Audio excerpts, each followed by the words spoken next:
Ok, meus amigos, vamos dar seguimento aqui. Olha só, a gente encerrava o bloco anterior indagando sobre o polêmico princípio da verdade real, né? Tanto que eu coloquei entre aspas aí. E aí é importante a gente lembrar, né? Reiterar o que a gente dizia, que a doutrina clássica colocava entre os princípios do processo penal o princípio da verdade real, também chamada de princípio da verdade material, mas que hoje existe uma resistência muito grande à existência desse princípio. Por quê? Primeiro vamos entender o que é verdade real na concepção da doutrina clássica. Isso seria uma oposição ao que a gente chama de verdade formal ou verdade instrumental, que seria a própria do processo civil. Lá no processo civil, a gente teria, lembrando que eu estou falando da doutrina clássica, né? Porque até no processo civil também hoje já se questiona essa ideia de, sobretudo essa expressão verdade formal. Mas assim, para a doutrina clássica, no processo civil a gente teria uma verdade chamada de formal ou instrumental, que é aquela verdade construída a partir dos autos. Inclusive tem uma frase bastante emblemática, que é muito utilizada no processo civil, que nos diz que aquilo que não está nos autos não está no mundo. Já no processo penal, como a verdade poderia ser extraída a partir de elementos extra-autos, então a gente não falaria em verdade formal, mas sim uma verdade material, uma verdade real. Essa é a ideia de um princípio da verdade real, o princípio da verdade material. E por que tantas críticas em relação a essa ideia? Primeiro porque, no decorrer da história, a busca da verdade real legitimou uma série de abusos. Então, por exemplo, na época em que se utilizava a tortura como instrumento de prova, se dizia que o objetivo era encontrar a verdade. Né? Então, essa busca da verdade, ela acabou solapando uma série de garantias no decorrer da história. Mas, mais do que isso, atualmente a doutrina moderna questiona essa ideia de verdade. Será que seria possível alcançar uma verdade real? Quer dizer, para começo de conversa, será que existe uma verdade real? E caso exista uma verdade real, será que é possível alcançá-la? Por isso que boa parte da doutrina migrou da expressão verdade real para a expressão verdade processualmente construída. Ou seja, o processo buscaria uma verdade a partir da reconstrução, por intermédio do processo, a reconstrução dos fatos, né? Tanto que esse é o objetivo da prova. A prova, né, a prova produzida ali em processo, objetiva a reconstrução cognitiva dos fatos. O que é uma reconstrução cognitiva dos fatos? Reconstruir os fatos que ocorreram de modo a que se dê cognição ao julgador. Quer dizer, que o juiz passe a conhecer os fatos a partir da reconstrução que é feita no bojo do processo. Então, por exemplo, o juiz não presenciou o crime. Se ele presenciar o crime, ele não pode ser o juiz da causa, ele tem que ser a testemunha, tem que ser um outro julgador. Então, o juiz não presenciou, mas é uma tentativa de reconstrução cognitiva dos fatos a partir daquilo que ele vai ouvir por intermédio das testemunhas, do ofendido, do réu, etc. Então, essa é a ideia de reconstrução cognitiva dos fatos, tá? Então, a ideia é justamente no sentido de que o objetivo do processo seria não mais buscar a verdade real, mas sim uma verdade processualmente construída.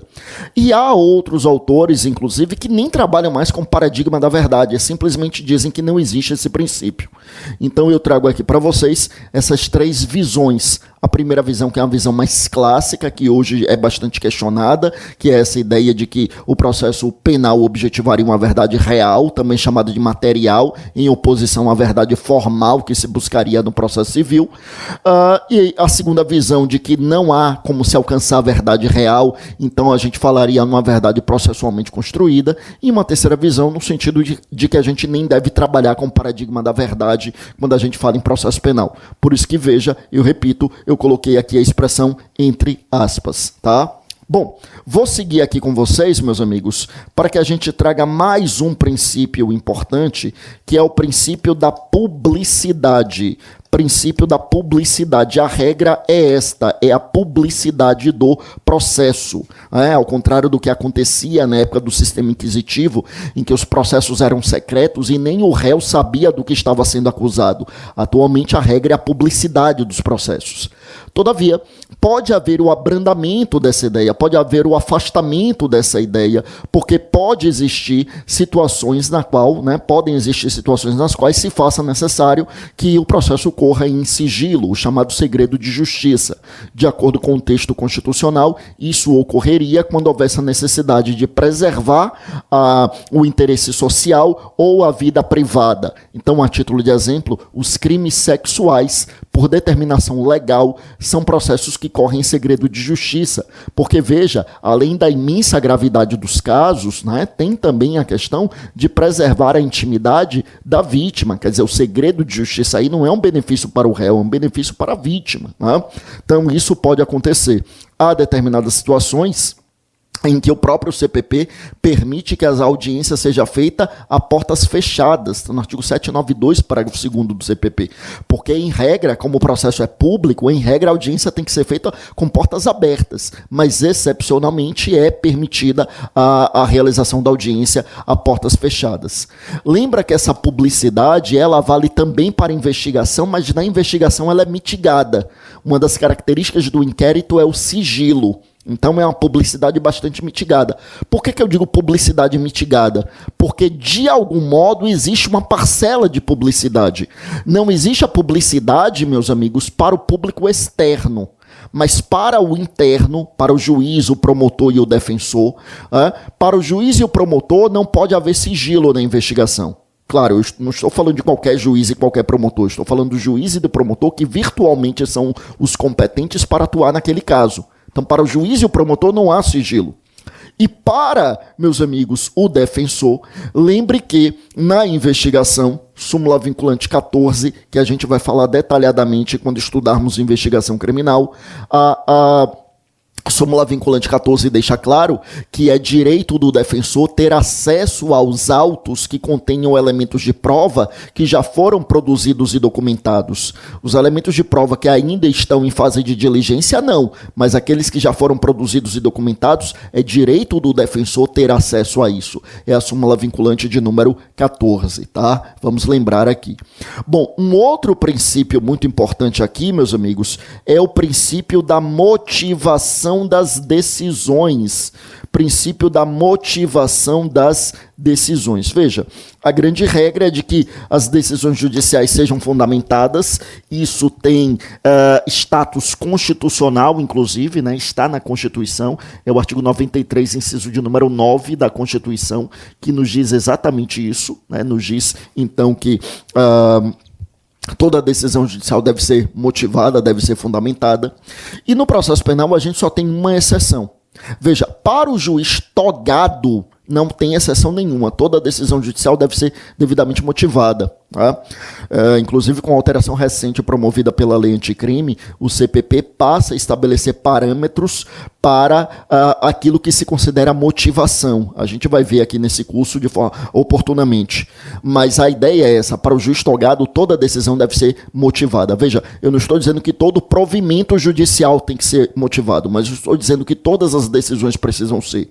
Nem todo provimento judicial, porque, por exemplo, os despachos de mera movimentação processual não são. Despachos de mera movimentação processual, outrora chamados de despachos de mero expediente. Aí não há necessidade de motivação. Tá?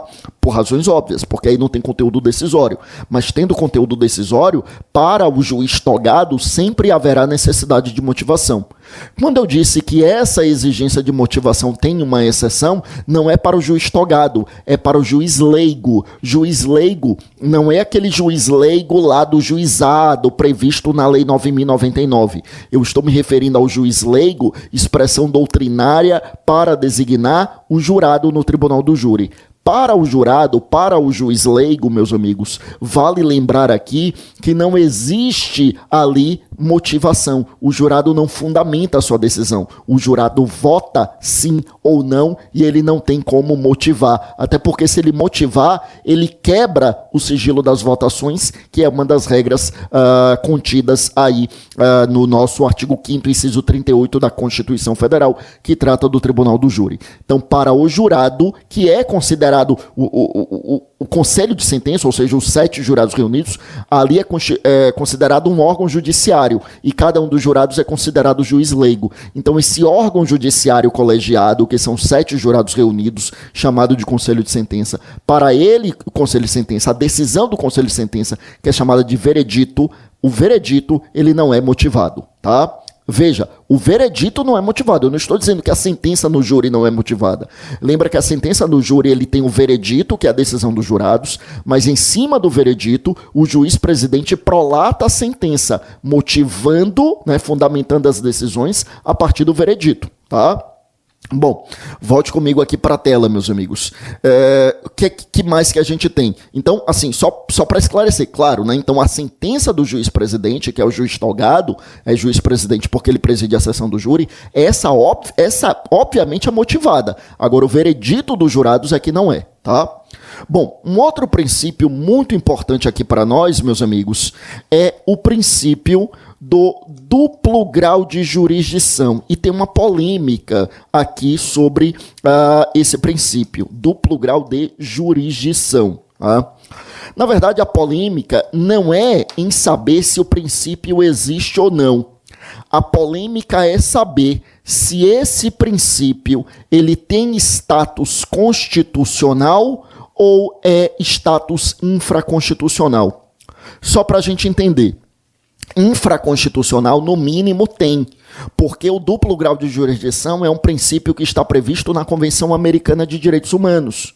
E a Convenção Americana de Direitos Humanos, né, conhecida como Pacto de São José da Costa Rica, ela ingressou no nosso ordenamento jurídico com status de supralegalidade. Lembre disso, né? O Supremo entendeu que os tratados e convenções internacionais que versem sobre direitos humanos e que não tenham passado pelo processo legislativo da emenda constitucional, eles teriam status de supralegalidade. Isso porque a Constituição diz que tratados ou convenções que versem sobre direitos humanos e que tenham passado pelo procedimento legislativo da emenda constitucional têm status de emenda constitucional. Tá? Mas e os tratados e convenções que versem sobre direitos humanos e que não tenham passado por esse processo legislativo da emenda constitucional? Aí veio o Supremo e disse, tem status de supralegalidade. Ou seja, estão acima da lei, porém abaixo da Constituição. Então a Convenção Americana de Direitos Humanos é infraconstitucional, porque está abaixo da Constituição, mas é supralegal, porque está acima da lei. Está, por exemplo, acima do CPP. Então, o princípio do duplo grau de jurisdição, ele existe na Convenção Americana de Direitos Humanos. Então, que esse princípio existe no Brasil, não tem dúvida. No mínimo, com status supralegal. A dúvida é saber se tem também status constitucional. E por que a dúvida? É porque a Constituição não falou expressamente em duplo grau de jurisdição. Todavia, a Constituição previu a existência de instâncias distintas do Poder Judiciário. Previu a existência da primeira instância, dos tribunais de segunda instância, dos tribunais superiores, do Supremo Tribunal Federal. Então, com isto, passou-se a entender que a Constituição tem a previsão implícita do princípio do duplo grau de jurisdição. E essa é a dúvida doutrinária, meus amigos. Ou seja, eu repito, é indubitável que nós adotamos o princípio do duplo grau de jurisdição. A dúvida é saber, adotamos exclusivamente na Convenção Americana de Direitos Humanos e, portanto, tem status infraconstitucional, ou adotamos, como quer a doutrina majoritária, também na Constituição, só que de forma implícita e, portanto, seria um dos princípios implícitos da nossa Constituição. É essa a ideia, né? Mas você já percebeu aqui que o duplo grau de jurisdição é justamente essa ideia de acordo com a qual as decisões proferidas por um órgão judiciário podem ser revistas por uma instância distinta, por uma instância superior. Claro que esse princípio será abrandado quando a gente tiver a competência originária do Supremo Tribunal Federal. Quer dizer, se a competência originária do Supremo Tribunal Federal, ninguém pode ser instância revisora do Supremo. Aliás, é até importante a gente dizer isso, né? Porque nós nos submetemos à jurisdição do TPI, como nós mencionamos, nós também estamos submetidos à jurisdição da Corte Interamericana de Direitos Humanos, mas é importante a gente lembrar, TPI e Corte Interamericana de Direitos Humanos não são órgãos de revisão do Supremo Tribunal Federal, não tem instância superior ao Supremo Tribunal Federal. A Corte Interamericana de Direitos Humanos, por exemplo, nem julga o mérito dos processos. A Corte Interamericana de Direitos Humanos julga o país por eventual violação aos direitos humanos. Tá? Bom, meus amigos, volte comigo aqui para a tela. Então, vamos avançar para mais um princípio importante aqui em relação a esse tema. Que mais que a gente vai trazer? Olha, trago aqui, meus amigos, veja, mais um princípio que será o princípio da identidade física do juiz. Princípio da identidade física do juiz. Esse princípio ele é de status infraconstitucional, é um princípio que está previsto no CPP e não no nosso texto constitucional. Inclusive, nem sempre esteve no CPP, era curioso, né? Porque estava no CPC, mas não estava no CPP, né? Estava no CPC, ainda na época do CPC de 73, e não estava no CPP. Só passou a estar no CPP com uma reforma que ocorreu no ano de 2008. Identidade física do juiz é a ideia de acordo com a qual o juiz que concluiu a instrução deve julgar o processo. O juiz que concluiu a instrução deve julgar o processo. É a isso que nós chamamos, então, de identidade física do juiz. Eu repito, o juiz que concluiu a instrução deve ele julgar o processo, tá bom? Importante, então, que a gente tem aqui essa hipótese. Claro que, meus amigos, existem aqui, evidentemente, algumas exceções, porque o juiz que concluiu a instrução, ele deve julgar o processo, salvo nos casos expressos em lei. Ou seja, pode acontecer de aquele juiz foi removido, foi promovido, se aposentou, morreu, está de licença, pediu exoneração, enfim, foi demitido. Sim, juízes são demitidos. Essa história de que juiz e promotor a pena máxima é aposentadoria compulsória, não. A aposentadoria compulsória é a pena máxima na esfera administrativa, mas na esfera administrativa decreta-se a aposentadoria compulsória e oficia-se a advocacia pública para que promova a ação judicial específica para que haja ali a cassação da aposentadoria, né? Então pode acontecer, foi demitido, cassou a aposentadoria, enfim. O fato é que, meus amigos, nesse caso, por óbvio, a gente não vai ter identidade física do juiz, tá bom? Um outro princípio relevante aqui para nós, veja, caminhando com a doutrina majoritária, nós vamos colocar aqui o princípio do indúbio pro réu. Eu digo caminhando com a doutrina majoritária, meus amigos, porque réu aqui está com a letra O e sem acento na letra E, porque obviamente a gente colocou na expressão em latim, né? Em português, claro, seria com acento na letra E e com a letra U no final. Indúbio pro réu aqui, a lógica de que a dúvida milita em benefício do réu, a doutrina majoritária considera aqui como um dos princípios do processo penal. Em verdade, se a gente for utilizar um rigor técnico um pouco mais específico, indúbio pro réu não chega a ser um princípio. Indúbio pro réu é uma técnica de julgamento, né? Uma técnica decisória. Não é um princípio, um valor normativo que orienta todo o ordenamento ou toda a disciplina jurídica. Na verdade, é uma técnica decisória. Mas, como a doutrina majoritária coloca como no catálogo dos princípios, vamos colocar assim também. Então, indúbio pro réu, essa lógica de acordo com a qual a dúvida milita em benefício do réu. A lógica é essa, né? Então, o ônus da prova é do acusador, e se o acusador não lograr êxito em provar de forma cabal, nós teremos a situação em que o julgamento vai pender em benefício do réu. Então, indúbio pro réu é isso, é essa lógica, eu repito, de acordo com a qual a dúvida haverá de militar em benefício do réu. Um outro princípio muito importante aqui para nós é o princípio, meus amigos, da iniciativa das partes.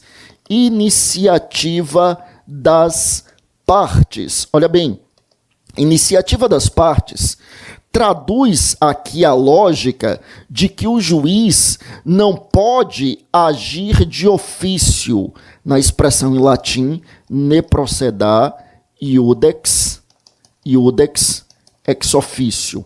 Então, não poderá o juízo proceder de ofício, quer dizer, não pode o juízo tomar a iniciativa.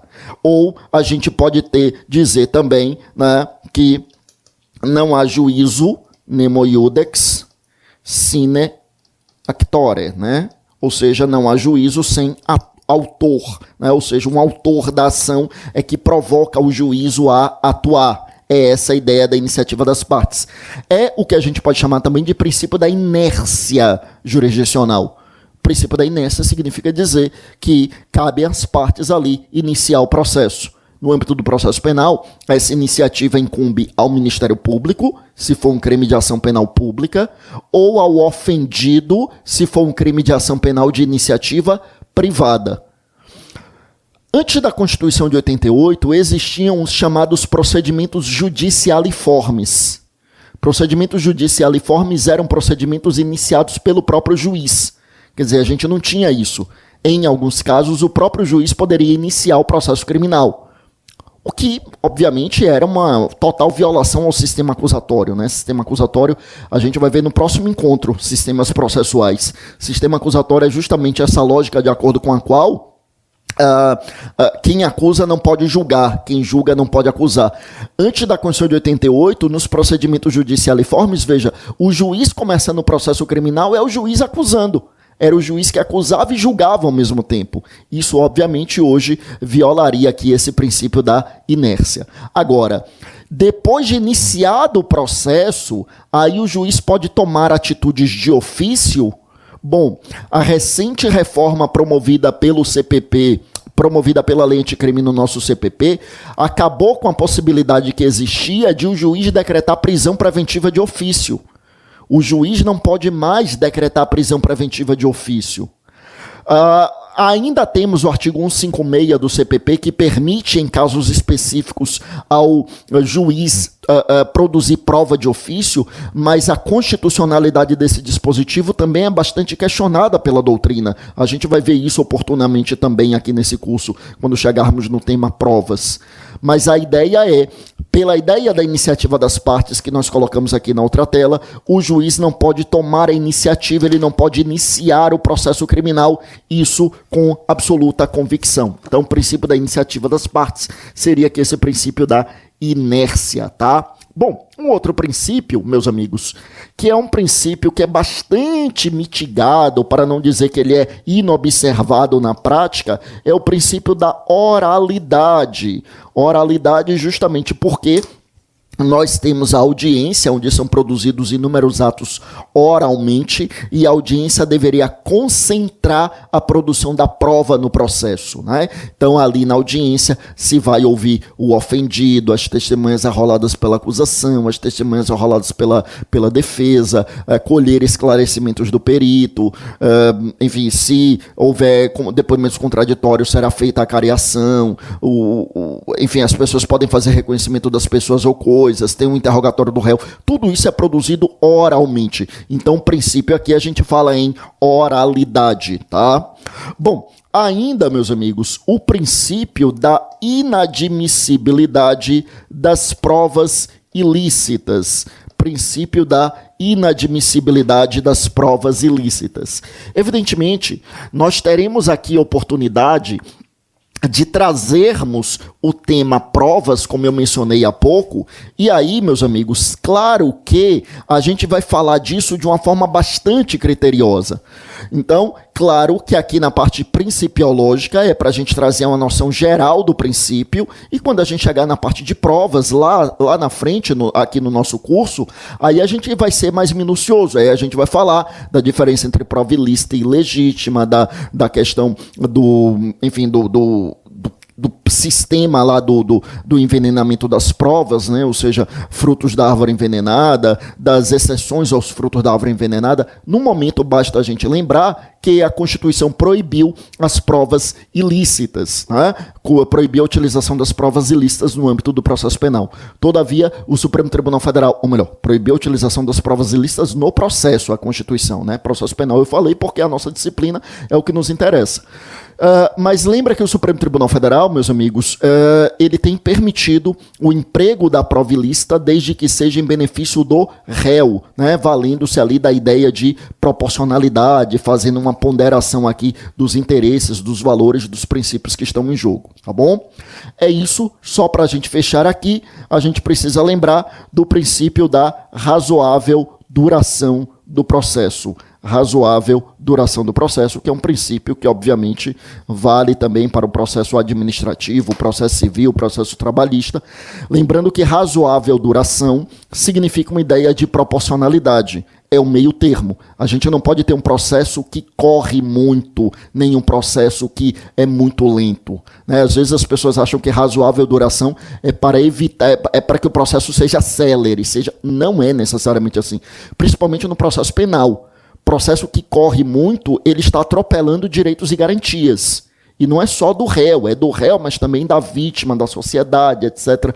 Então, a razoável duração é a busca de um equilíbrio, de um processo que não corra muito, atropelando direitos e garantias, e que nem seja muito lento, ocasionando ali, de algum modo, a sensação de impunidade. Tá bom? Então, olha aqui comigo, veja que vocês perceberam que alguns princípios a gente falou de forma bem mais detalhada, porque são mais importantes mesmo, como os dois primeiros, a presunção de inocência e o princípio de não autoincriminação, e outros nós falamos, os primeiros na verdade, né, o contraditório, ampla defesa, o juiz natural, outros nós falamos de uma forma mais célere, porque eles são de menor densidade normativa, são menos cobrados em provas de concurso e também porque tem menos coisas para falar sobre eles mesmo, né? Outros nós falamos pouco porque são temas que a gente vai abordar de forma mais minuciosa em outros temas lá na frente, como por exemplo a inadmissibilidade das provas ilícitas ou a identidade física do juiz. Esses são temas, ou a motivação das decisões, esses são temas que a gente vai ver de forma muito mais minuciosa nos encontros subsequentes. É que hoje a ideia era da visão principiológica realmente. Eu concluo aqui esse quarto bloco, concluo então a nossa primeira aula nessa nossa isolada de direito processual penal. Como nós já mencionamos, serão 25 encontros, cada um desses encontros terão 4 blocos que vão variar de 25 a 30 minutos, e nós vamos trazer aqui todos os temas relevantes do processo penal. Já começamos com princípios, próximo encontro a gente vai trazer os sistemas processuais e a aplicação da lei processual penal, aí a gente vai avançar para falar de investigação criminal, ação penal, ação civil ex delicto, jurisdição e competência, prisões, cautelares alternativas à prisão, falaremos de teoria geral das provas, as principais, não todas, mas as principais provas em espécie, falaremos de procedimentos, e aí a gente vai ver procedimento como ordinário, procedimento como sumário, procedimento como sumaríssimo, falaremos do procedimento dos crimes do tribunal do júri, né, crimes dolosos contra a vida, procedimento dos crimes funcionais, que é o procedimento dos crimes praticados por funcionário público, falaremos de sentença penal, de nulidade, sujeitos do processo, teoria geral dos recursos, recursos em espécie e ações autônomas de impugnação. É muito tema de processo penal, mas a gente vai dar conta em todos esses encontros que nós temos. Sejam muito bem-vindos à nossa isolada de direito processual penal. Fiquem com Deus e até o nosso próximo encontro, quando vamos falar de sistemas processuais e aplicação da lei processual penal no tempo e no espaço. Fiquem com Deus, até a próxima, bons estudos.